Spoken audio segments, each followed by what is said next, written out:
Sekarang ni saya berada di Pejabat Tashengo, dekat Bahasa South Kerinci. Ni dia berbeza dengan di KL Central Tashengo. Di KL Central di Tashengo,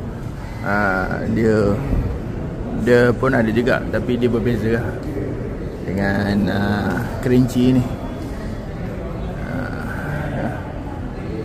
Kerinci kan, dia berbeza sikit. Pejabat Tashengo, ini Pejabat Tashengo dekat ni, dekat Bahasa South Kerinci. Untuk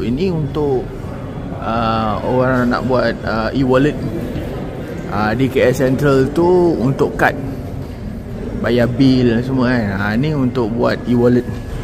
Kalau macam e-wallet rasa macam tak boleh ke kan, ada masalah ke kan, datang ke Kerinci, Bahasa South. Jangan datang ke KL Central. KL Central pun Tashengo juga, tapi dia lain. Okay, sikit information daripada saya tentang Tashengo.